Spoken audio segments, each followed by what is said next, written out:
Ich habe tatsächlich nicht immer so gelebt. Ich habe am Anfang auch so das klassische, normale Leben bei der Deutschen Bundespost geführt. Aber es gab was in mir, mehr oder weniger so der Satz, das kann ja nicht alles sein. Als ich bei der Post war, hatte ich ein fettes Motorrad, eine hübsche Freundin, eine kleine Wohnung.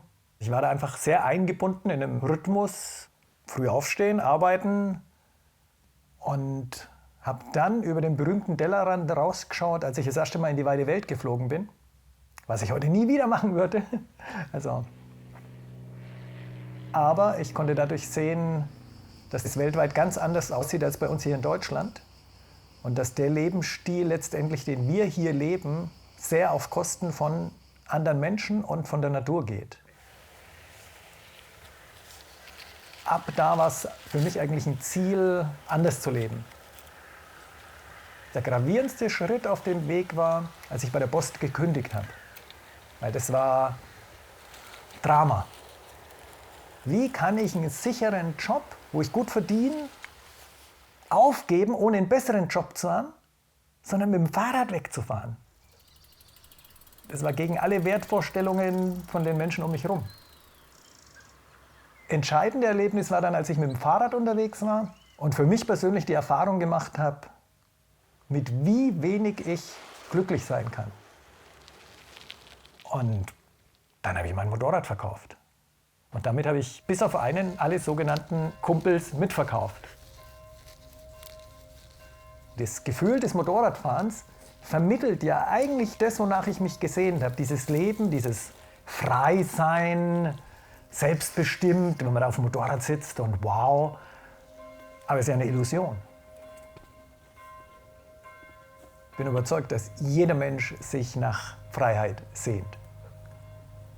Dummerweise kriegt er jetzt von unserer Marketingindustrie die Freiheit verkauft in Form von dem neuen Volvo V90 oder von irgendwas anderem. Das Fiese ist, dass das Gegenteil der Fall ist, weil um sich diese materielle Freiheit zu kaufen, gibt man sein Leben her.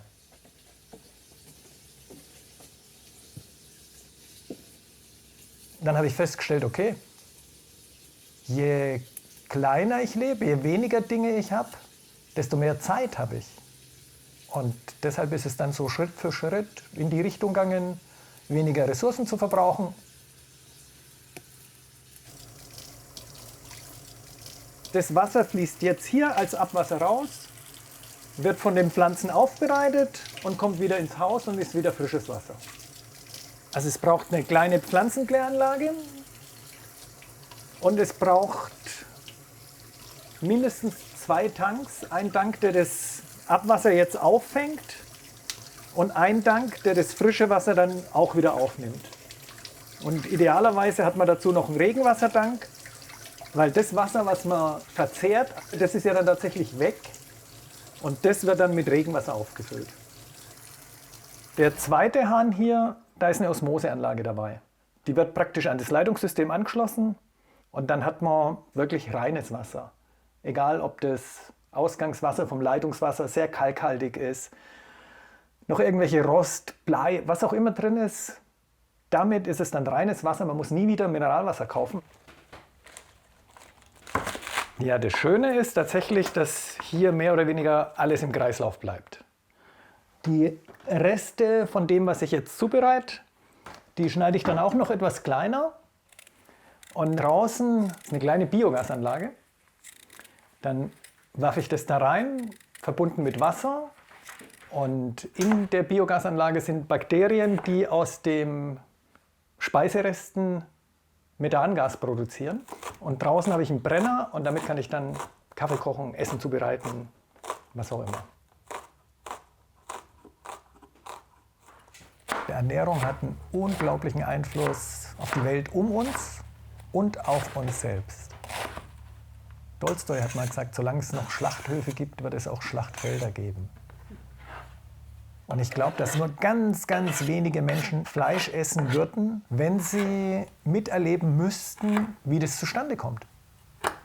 Deshalb glaube ich, dass tatsächlich Ernährung ein enormer Faktor ist, uns und die Welt zu verändern. Also wo jeder persönlich einen riesigen Hebel hat. Für mich ist immer wichtig, wem gebe ich mein Geld.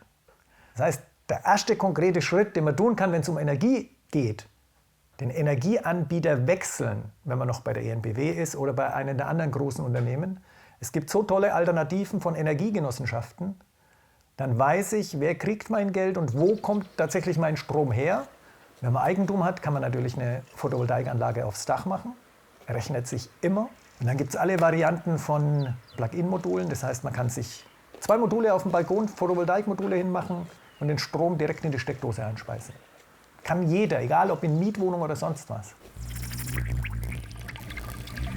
Ist dann das Aussteigen aus der Gesellschaft auch ein Privileg?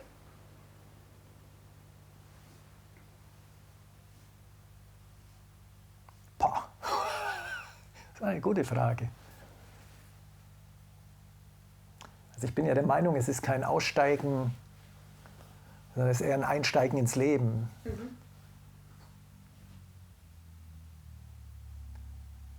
Privileg, ich glaube, es ist eine Notwendigkeit. Also wenn wir auf diesem Planeten noch überleben wollen, dann geht kein Weg dran vorbei.